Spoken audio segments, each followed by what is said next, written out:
Eu quero saudar os irmãos com a graça e a paz do Senhor Jesus. Bom estar de volta aqui na igreja, no convívio dos irmãos. Dá para perceber o quanto o pastor me ama, né? E ele sempre fala e deixa muito claro a ênfase nas figurinhas. Muito bem, as figurinhas, né? As mil figurinhas. Semana passada, essa hora eu estava em Acapulco. Mas eu soube, eu falei, ele vai falar das figurinhas. Muito bem, irmãos. Então nós vamos começar o nosso estudo bíblico dessa quarta-feira, dia 23 de julho de 2025. Nós estamos estudando o livro dos Salmos. Para quem é da igreja, os irmãos já sabem. Talvez se tiver algum visitante, só os visitantes não sabem.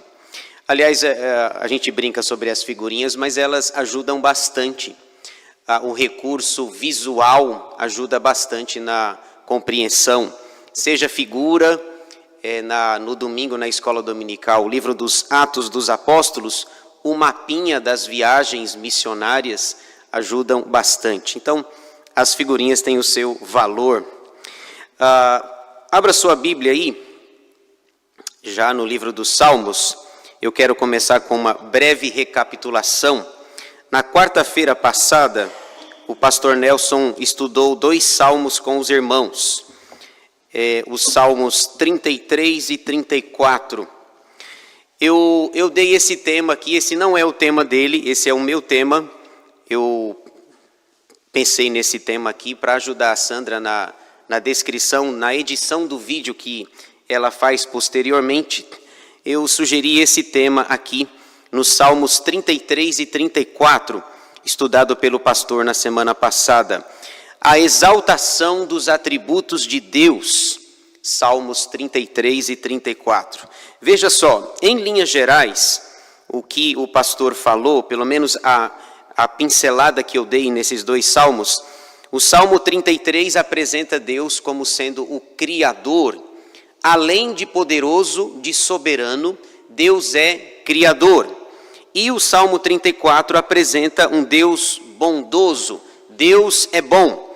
No Salmo 33, ele é o Criador. No 34, ele é um Deus bondoso. Veja só, Salmo 33, 6. A ênfase na criação de Deus.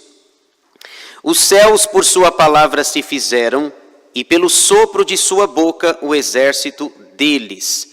Então, o salmista exalta o Deus que, além de poderoso, de soberano, é Criador. No Salmo 34, um outro atributo que é falado e que é exaltado é a bondade de Deus. Veja aí, 34:8, o salmista diz: Ó, provai e vede que o Senhor é bom, bem-aventurado o homem que nele se refugia. É por isso que eu sugeri esse tema para os Salmos 33 e 34, a exaltação dos atributos de Deus, o Deus Criador e o Deus bondoso. Muito bem, hoje nós vamos falar apenas um salmo. A minha ideia é falar com os irmãos o Salmo 35. O tema que eu dei para este salmo é o lamento de uma alma aflita. Vocês vão perceber à medida que nós vamos falando e expondo o salmo, que Davi estava muito aflito, que ele estava passando por um problema muito sério, muito grave.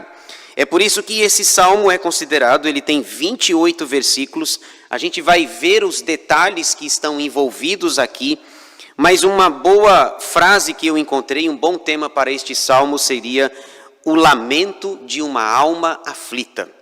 É como Davi se sentia naquele exato momento, aflito, em aflição, sua alma angustiada. Então ele vai apresentá-la ou derramar a sua alma diante do Senhor. Nós vamos ver esses detalhes desse lamento já já. Informações do Salmo 35, pelo menos duas, para que nós tenhamos uma ideia melhor a respeito deste salmo. A primeira informação diz respeito ao autor, Davi. Você pode ver aí no título em itálico, Salmo de Davi.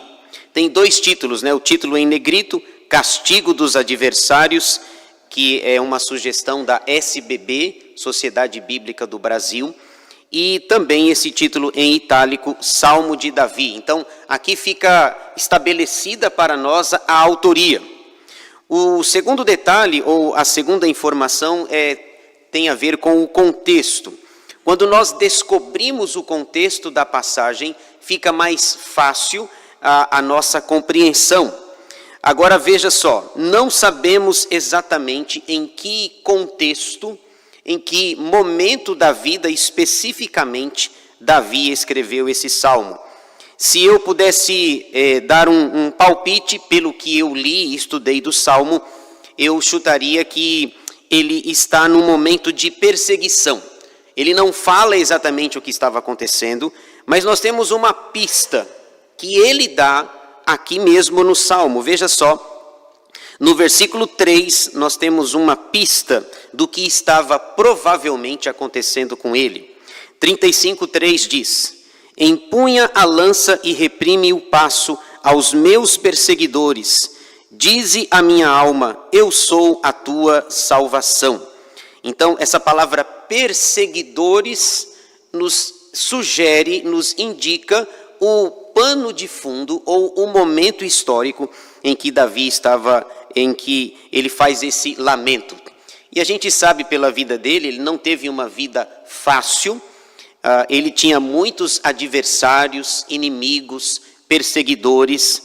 Uma hora era Davi, outra hora era os filisteus, outra hora era alguém da sua própria casa, o seu próprio filho Absalão, num determinado momento da vida, quando por não conseguir falar com o seu pai, ele muda de atitude, de ideia e diz: agora eu não quero mais falar com o papai, agora eu quero tomar o trono dele e matá-lo.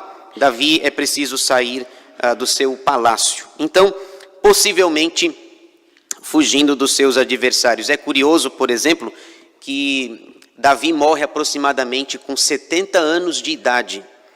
70 anos, dá para a gente pressupor que ele morre com cerca de 70 anos. E diz o texto que ele era muito velho e que tinha a Abisag lá para tentar aquecê-lo, mas não conseguia, talvez pela vida dura que ele levou, em termos de lutas, perseguição e provações que passou na vida dele. Então, possivelmente, no momento de perseguição. Aliás, uma curiosidade, né? Quando você estiver lendo o livro de Samuel, de Reis, especialmente o livro dos Reis, quando você está lendo um momento que ele está vivendo, ele está fugindo de alguém, cuidado que lá na frente, provavelmente, você vai encontrar um salmo que ele escreveu, fruto desse contexto, desse momento que ele estava vivendo. Quando ele está na caverna lá, fugindo de Saul, fugindo dos inimigos, lá na frente no livro dos Salmos você vai topar com um salmo que ele escreveu naquele momento que ele estava na caverna. Muito bem, veja só um esboço aqui do livro, aliás do salmo, esboço do Salmo 35. Ele está dividido em 4 partes. Primeira, o seu pedido para Deus, versículos 1 a 10. Segunda, o modo de agir dos ímpios, versículos 11 a 16. Terceira, a sua pergunta para Deus, versículos 17 a 26. E quarta, a sua adoração a Deus, versículos 27 e 28. Então, esse aí é um esboço geral do que trata esse salmo, provavelmente escrito fugindo dos seus perseguidores, dos seus inimigos. Então, essas 4 partes aí. E eu consegui fazer uma sigla, e a sigla até ficou legal, vocês vão gostar dessa sigla. Além das figurinhas, né? Além das figurinhas, as siglas. Veja só, se você observar cada palavra que está em negrito ali, você pode gravar aí a sigla PIPA. PIPA. Certo? Então, o que eu vou falar até o final é a sigla PIPA. PIPA, todo mundo lembra, né? O pessoal que era mais novo assim, principalmente a molecada, saía para empinar pipa, colocava cerol na linha e saía empinando. Eu particularmente, nunca gostei de empinar pipa na vida, mas tudo bem. Então, a sigla PIPA.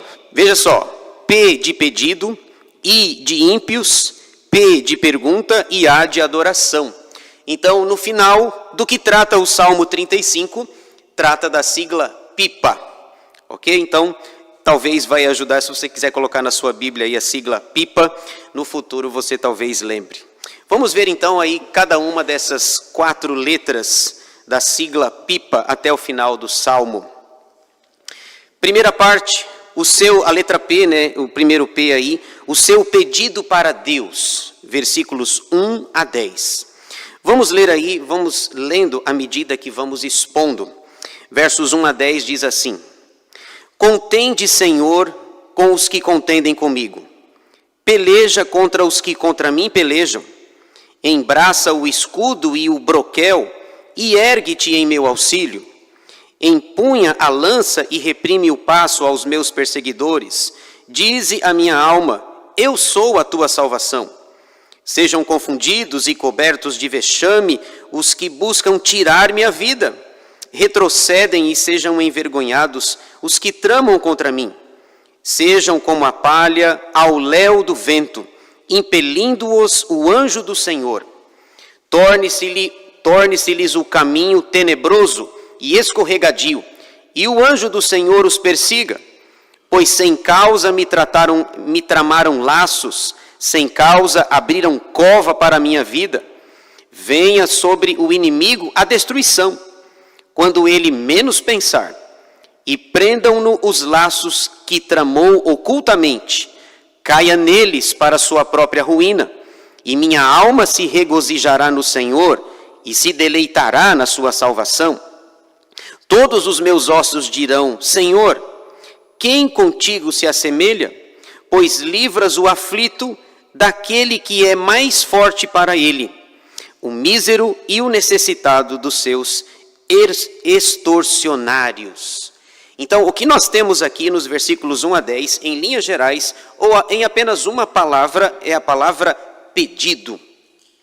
Ele vai pedir a Deus livramento, socorro, proteção. Pede para que o Senhor seja com ele. Afinal de contas, os inimigos, os perseguidores são cruéis, são violentos. Eles não têm misericórdia, compaixão, dó. Essas palavras não estão no vocabulário desses perseguidores. Então o que ele vai fazer aí é pedir. Ele faz 2 pedidos, veja só. Vejamos aí os pedidos que ele faz. O primeiro pedido é que Deus entre na batalha. Olha que interessante. No meio dessa situação angustiosa que ele vive, o primeiro pedido que ele faz é: Senhor, entra na batalha. Entra comigo. Ele é um guerreiro. Lembra? Aliás, Davi era um guerreiro desde a sua mocidade.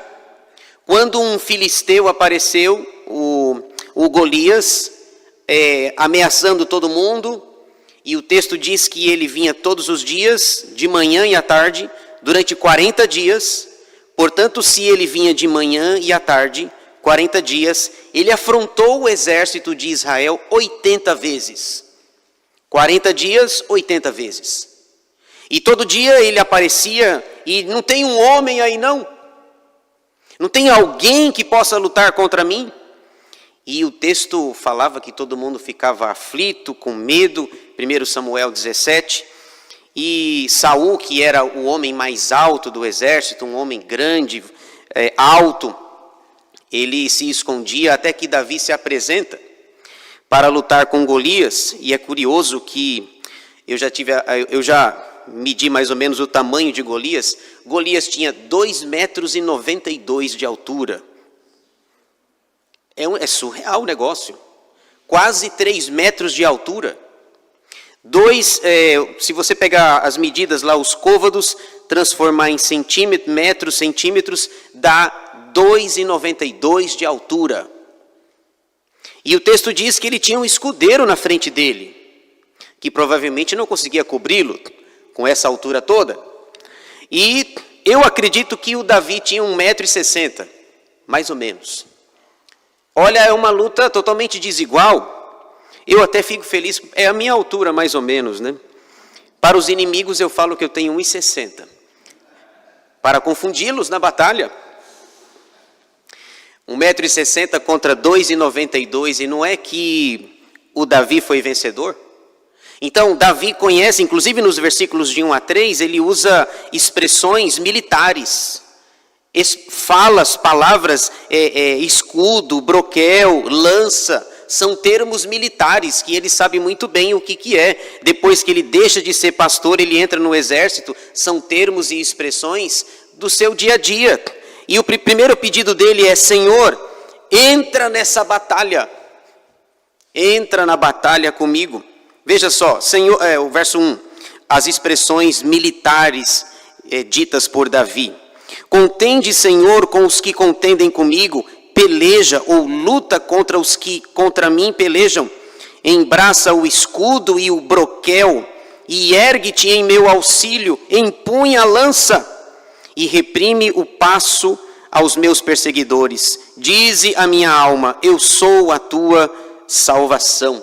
Então é Davi chamando Deus: entra nessa batalha contra os meus perseguidores.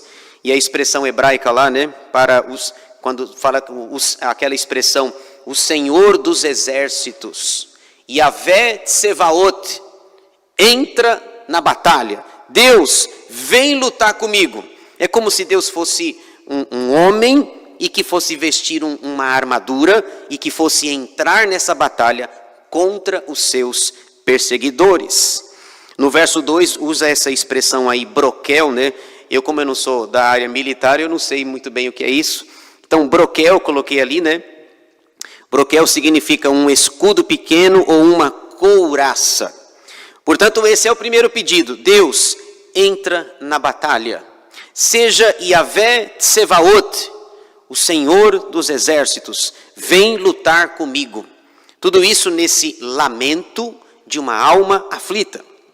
Segundo pedido que ele vai fazer aí, até o versículo de número 10, o que ele queria que acontecesse com os seus perseguidores. Ele convida Deus para entrar na batalha, e agora ele vai expressar o que ele gostaria que acontecesse com os seus inimigos. Versos 4 a 8, veja só. O 4, o que ele gostaria que acontecesse. Sejam confundidos e cobertos de vexame os que buscam tirar-me a vida.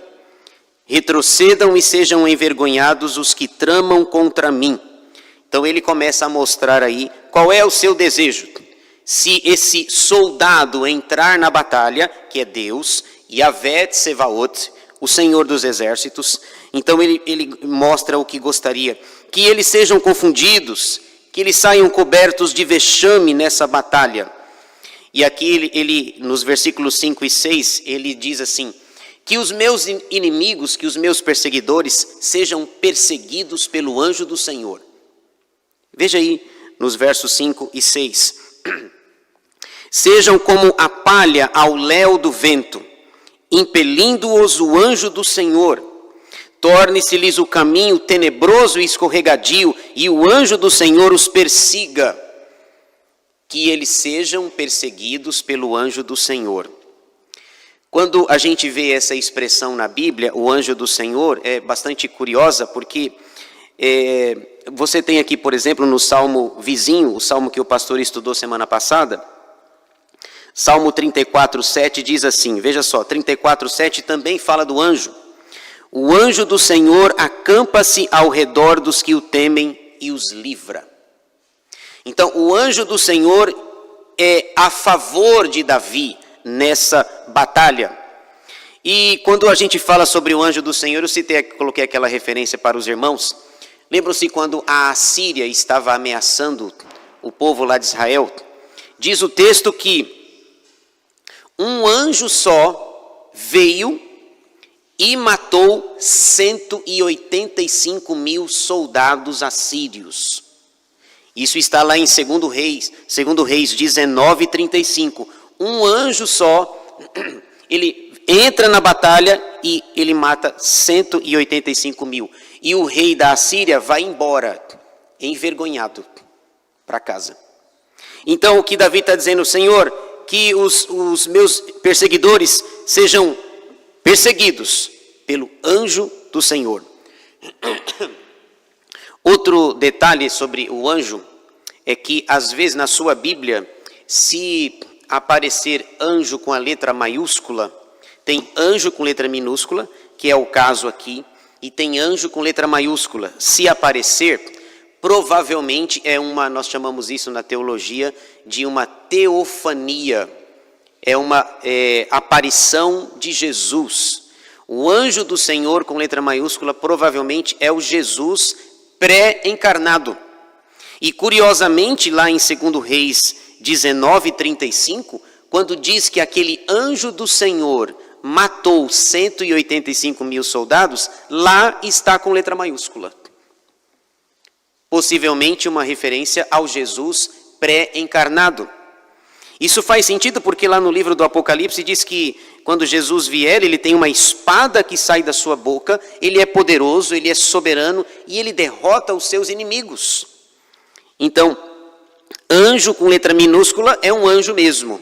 Agora, anjo com letra maiúscula, fique atento porque é alguém diferente. Por exemplo, lá em Josué, no capítulo 5, quando aparece um anjo do Senhor e Josué se ajoelha, adora o anjo não manda ele levantar, o anjo aceita a adoração. Nós não podemos adorar anjos, a menos que esse anjo seja alguém diferente. Seja o próprio Jesus, uma manifestação teofânica, pré-encarnada de Jesus Cristo. Davi diz assim, que o anjo do Senhor persiga os meus inimigos. Muito bem, seguindo aí o versículo 7. O motivo desse pedido, olha o motivo. Pois sem causa me tramaram laços, sem causa abriram cova para a minha vida. Por que ele invoca o Senhor dos exércitos, o anjo do Senhor? Porque ele diz, não tem causa. Eu sou inocente, eu ando em retidão, eu procuro fazer a vontade de Deus. Por que ele faz esse pedido?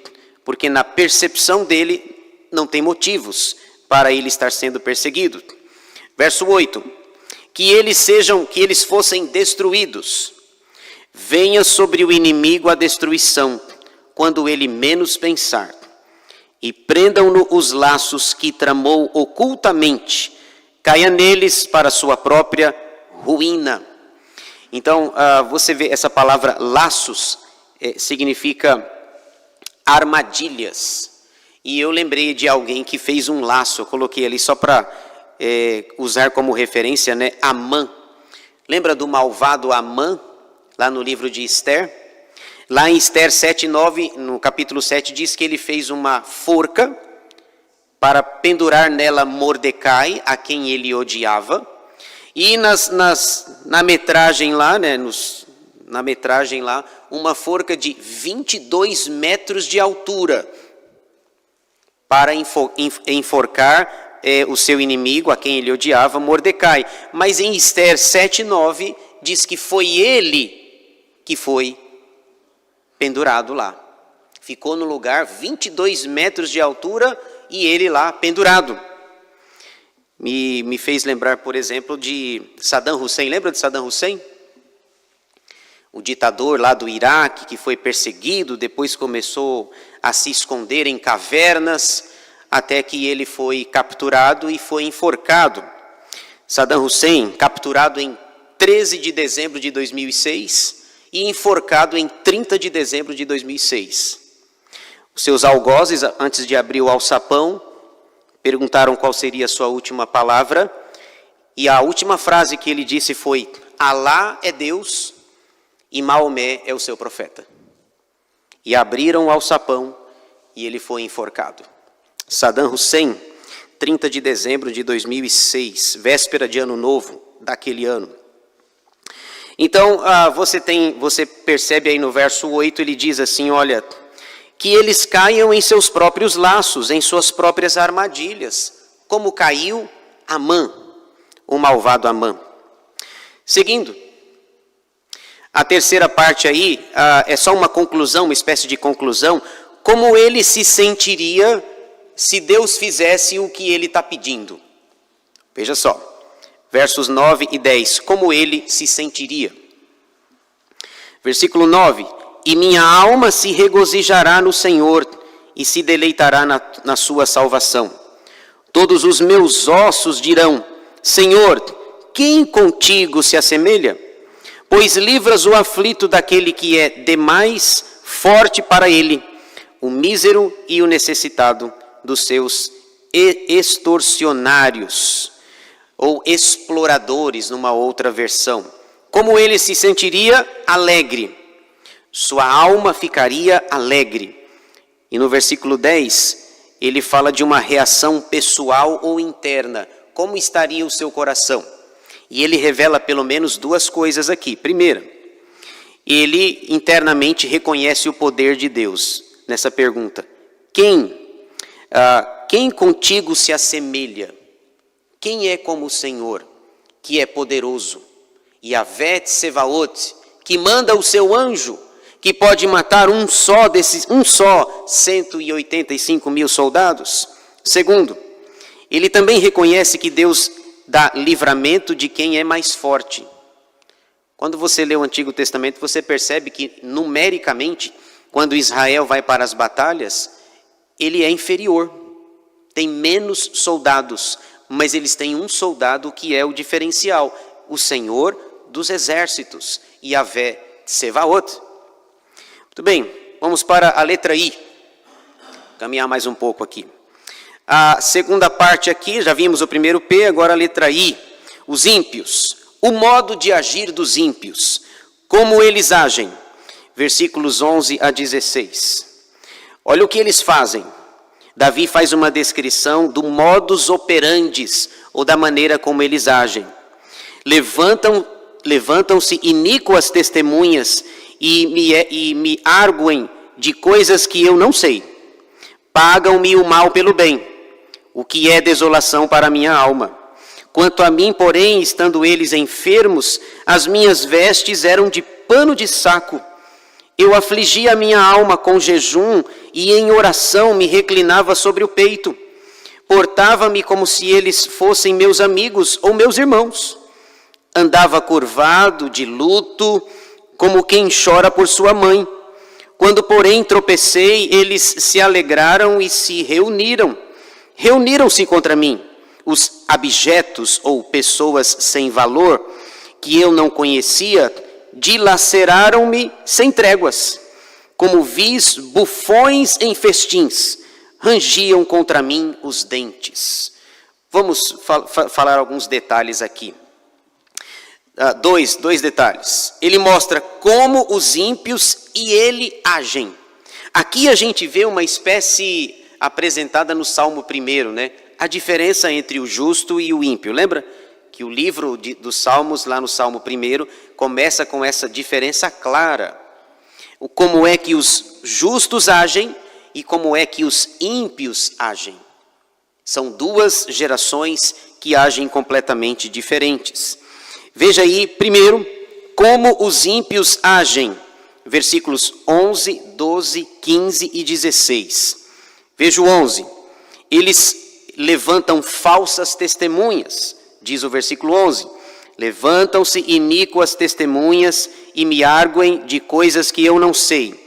Falsas testemunhas.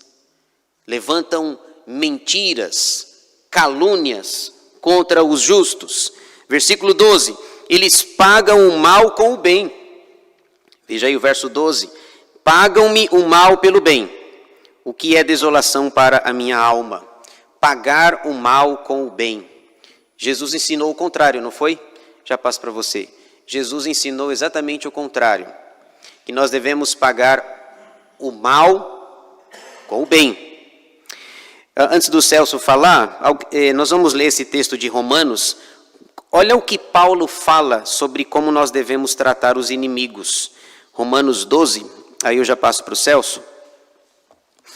Romanos capítulo 12, versículos 20 e 21.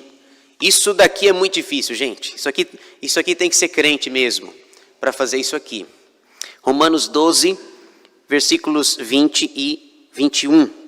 Pelo contrário, se o teu inimigo tiver fome, dá-lhe de comer. Se tiver sede, dá-lhe de beber. Porque fazendo isto, amontoarás brasas vivas sobre a sua cabeça. Não te deixes vencer do mal, mas vence o mal com o bem. Se o teu inimigo tiver fome, dá comida. Se tiver sede, dá bebida. E no final você ainda dá uma sobremesa, dá um pudim de leite para ele. Aí é demais. Dá um bolo. Dizem que eu gosto de bolo, né? Deve ser verdade. Que eu até quebro férias para vir.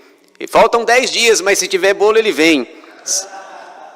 Segundo o filósofo François Nelson.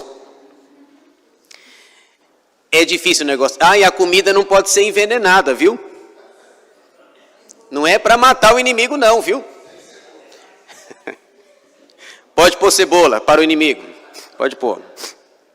Se tiver fome, dá comida. Se tiver sede, dá bebida.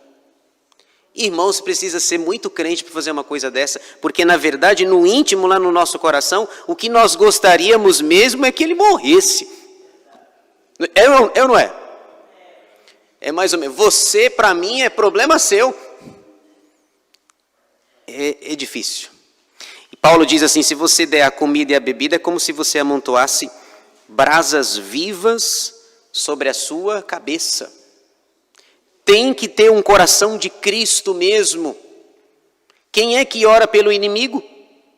Quem? Quem é que dá um prato de comida e não fica tentado a pôr um veneninho ali? Então Paulo diz lá em Romanos 12, e Davi diz aqui no Salmo 35, eles pagam-me o mal pelo bem. Davi, tem um exemplo disso, né? Lá em Samuel, se eu não me engano, quando ele cuidou lá, ele e o bando dele cuidou lá das ovelhas, do rebanho de Nabal, lembra do Nabal? Aí ele manda um mensageiro na frente pedindo comida, que ele estava com fome. E aí alguém manda mensageiro, o Nabal fala, eu vou mandar comida para o Davi? Não sei nem quem é Davi. Quem é esse aí? Quem? Vou pegar dos meus animais e dar uma comidinha para ele? Fazer um churrasco para ele? E aí o mensageiro volta e falou que não vai dar comida nenhuma, não tem churrasco nenhum. E o Davi toma uma decisão. Eu vou, faça-me o Senhor o que quiser, eu vou matar esse homem. É que contaram para a mulher dele, Abigail, que o Davi estava vindo. Senão ele era um banho de sangue. E o Davi diz, como assim? Eu cuidei do rebanho dele, nunca furtamos nada, nunca faltou nada para esse homem. E agora que eu estou com fome, peço um pouco de comida. Não. Davi vai querendo fazer justiça própria e Abigail se apresenta, leva um monte de comida para ele lá. Tome aí. E Abigail, evita um banho de sangue do Nabal, que era egoísta. Diga, Celso.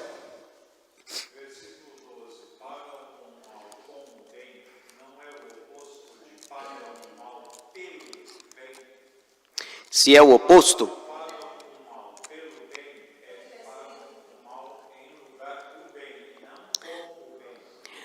Deve ser...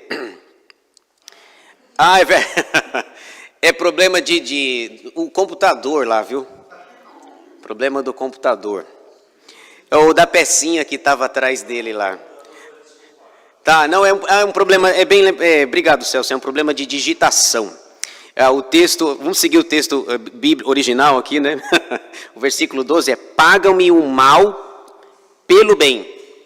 Pelo bem que eu fiz, me fazem mal, ok? Então ali foi um probleminha ali de digitação. Isso aí é desde o Éden, colocar a culpa no outro a culpa nunca é nossa, né? A culpa é do outro, a culpa é do computador. Mas foi um erro de digitação. Versículo 15, veja só. Eles se alegram com os tropeços.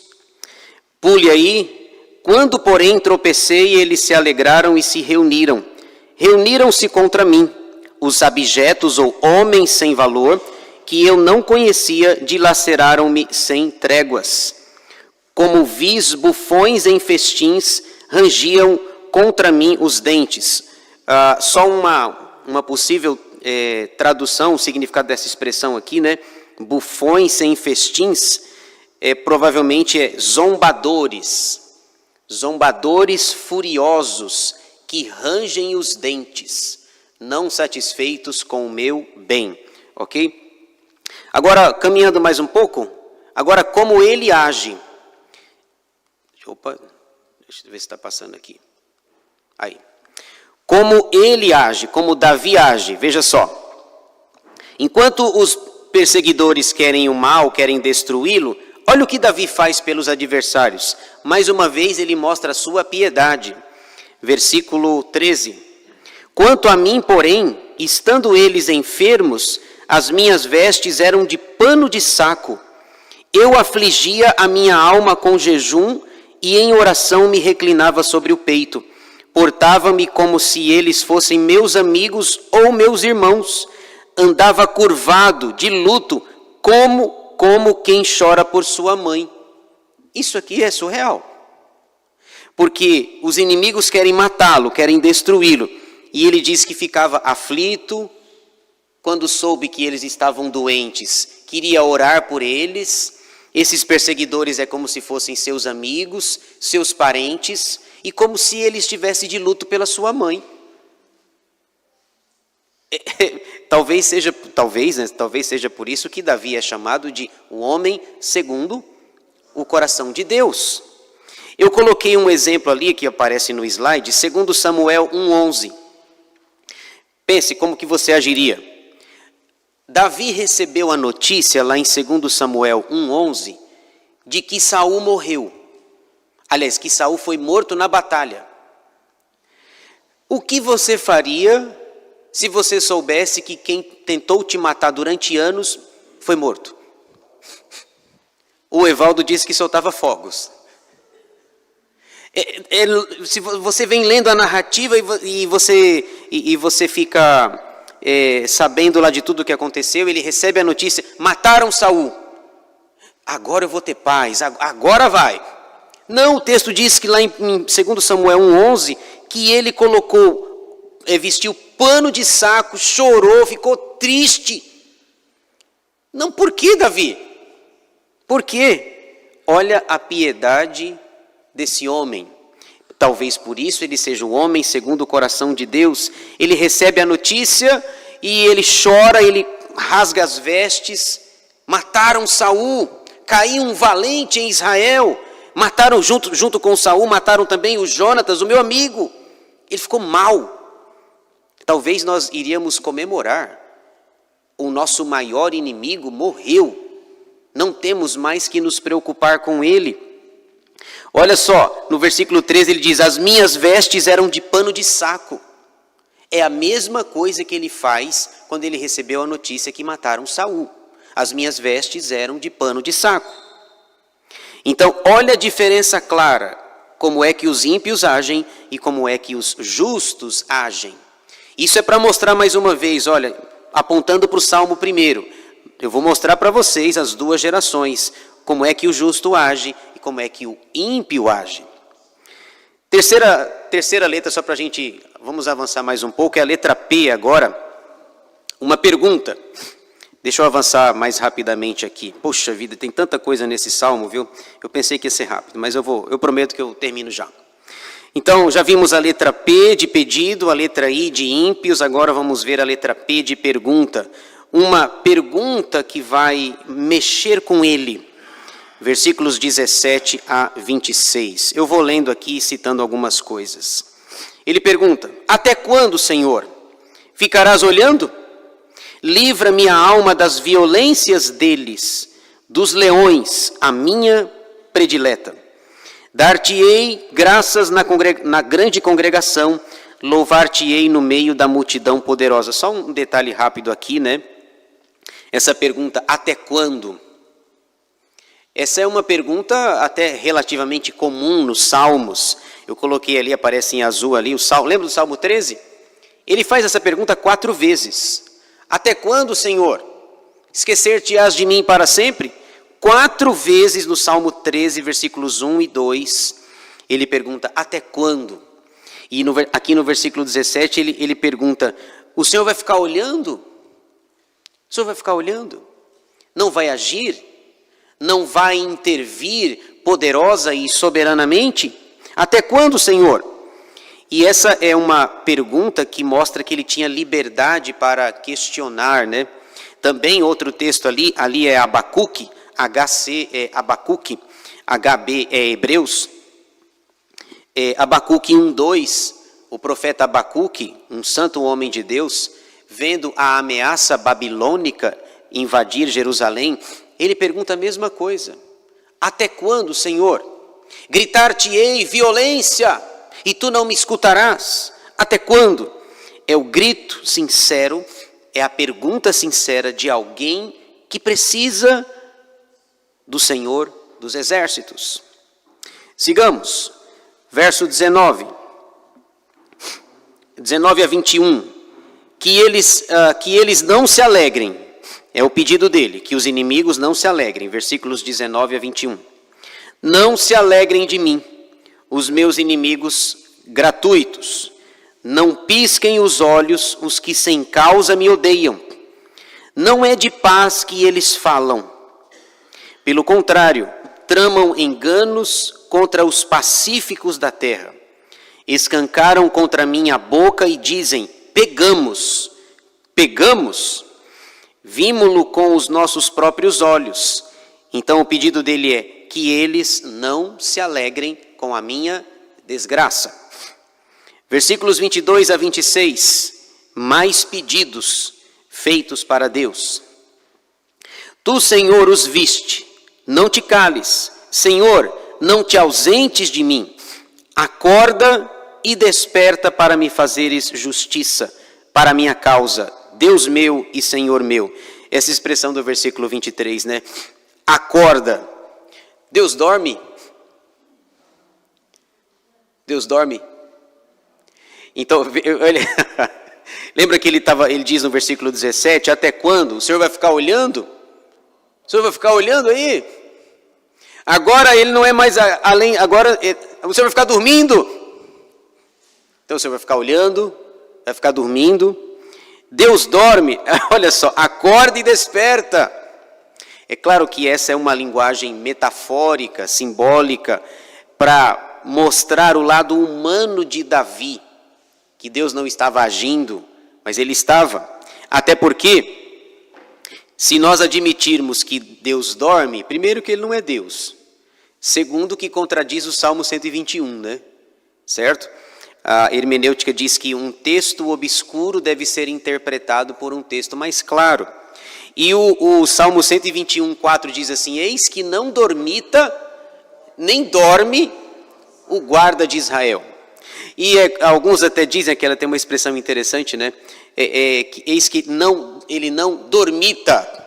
Algumas versões diz cochila.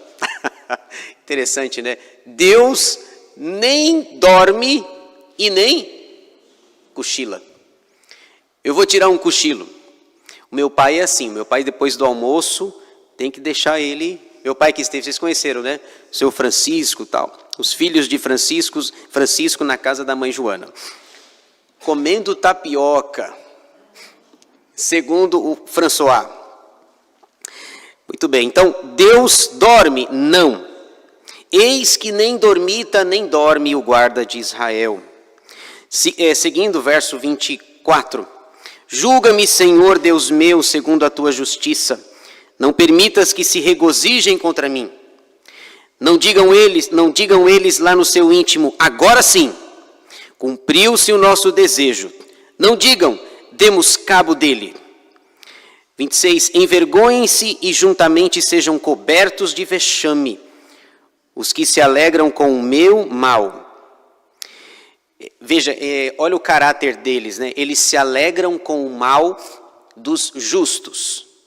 Enquanto que Paulo vai dizer lá em Romanos 12, que é algo muito difícil, inclusive. Ele diz assim, alegrai, acho que é Romanos 12, 14, se eu não me engano, alegrai-vos com os que se alegram e chorai com os que choram. E eles não, eles só se alegram. Eles não conseguem ficar chorando porque o justo não está se dando bem. Alegrai-vos com os que se alegram e chorai com os que choram. Aliás, eu tenho percebido uma coisa. É mais fácil chorar com os que choram do que se alegrar com os que se alegram. Eu tenho essa impressão. Já repararam isso? É mais fácil chorar com os que choram do que se alegrar com os que se alegram. Deixa eu dar um exemplo rápido. Alguém chega para você e diz assim, pastor, comprei uma casa, saí do aluguel. Aí você diz, sorriso amarelo, né? Que bom, que bênção. Mas a alegria é sua, eu continuo no aluguel. Não é assim? Talvez você não diga isso, nem eu. Mas alguém chega para você, comprei uma casa, conquistei um imóvel, e a pessoa está feliz da vida e vem falar para você, mas a alegria é sua. Quem comprou a casa foi você. Eu continuo no aluguel. Não é assim? Lá a gente não fala, a gente não revela isso. Mas eu tenho observado. É mais fácil chorar com os que choram do que se alegrar com os que se alegram. Aliás, eu já tive uma experiência no dia do casamento do meu tio, dia do casamento de um dos meus tios, faleceu um jovem da família, cerca de 25 anos, morreu afogado num rio. No dia do casamento, na hora da noiva entrar, ficamos sabendo da notícia. E aí o pastor que ia fazer a cerimônia, meu Deus do céu, que tragédia. E o pastor citou esse versículo, alegrai-vos com os que se alegram e chorai com os que choram. Ele fez o casamento, se alegrou com os que se alegram e depois foi chorar com a família lá. Era o dia 23 de novembro de 2002. Alegrai-vos com os que se alegram e chorai com os que choram. Muito bem, para a gente finalizar aqui, agora a letra A, só para a gente fechar os 2 versículos finais aqui. Vamos ver se vocês ainda lembram. A letra P de... Primeiro P, pedido, o I, ímpios, o outro P, pergunta, e agora a letra A de adoração. Pedido, ímpio, pergunta, e ele termina adorando. Então esse é o resumo do Salmo 35, o lamento de uma alma aflita, através da pipa. Veja aí a adoração, a sua adoração a Deus, e aqui nós finalizamos, versículos 27 e 28. Cantem de júbilo e se alegrem, os que têm prazer na minha retidão. E digam sempre, glorificado seja o Senhor, que se compraz na prosperidade do seu servo. E a minha língua celebrará a tua justiça, e o teu louvor todo o dia. E aqui tem um detalhe, né? Deus não tinha feito ainda tudo o que ele pediu. Deus não tinha feito. E ele termina o salmo exortando e encorajando os seus leitores a adorem a Deus, louvem a Deus, mas Deus não tinha feito ainda. Como é que a gente sabe que não tinham feito? Porque os verbos estão no futuro. Ele crê que Deus vai fazer tudo o que ele pediu para Deus fazer. Então ele diz, prorrompam em louvor, em adoração. É por isso que ele termina com essa expressão, glorificado seja o Senhor, que se compraz na prosperidade do seu servo, e a minha língua celebrará a tua justiça e o teu louvor todo dia. Vou cantar, vou louvar, vou adorar a Deus. É isso que eu queria deixar com os irmãos nessa noite do Salmo 35, o lamento de uma alma aflita. Os irmãos querem fazer algum comentário, alguma pergunta? Querem lamentar junto com Davi? Muito bem, irmãos. Então nós vamos orar, vamos ficar em pé. Vamos encerrar o nosso estudo. Agradecendo a Deus por esse belo texto, esse belo salmo.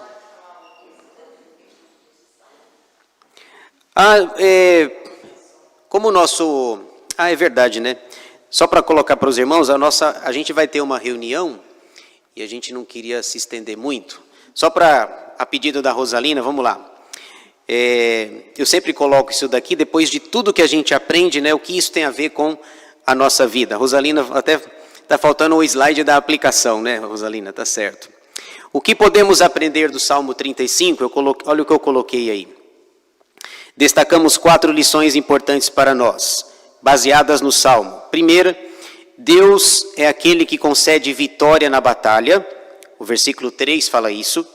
2, é preciso buscar o bem dos inimigos. O versículo 13, lembra que ele fala lá? Quando eu soube que eles estavam doentes, eu fiquei mal, coloquei roupa de pano de saco.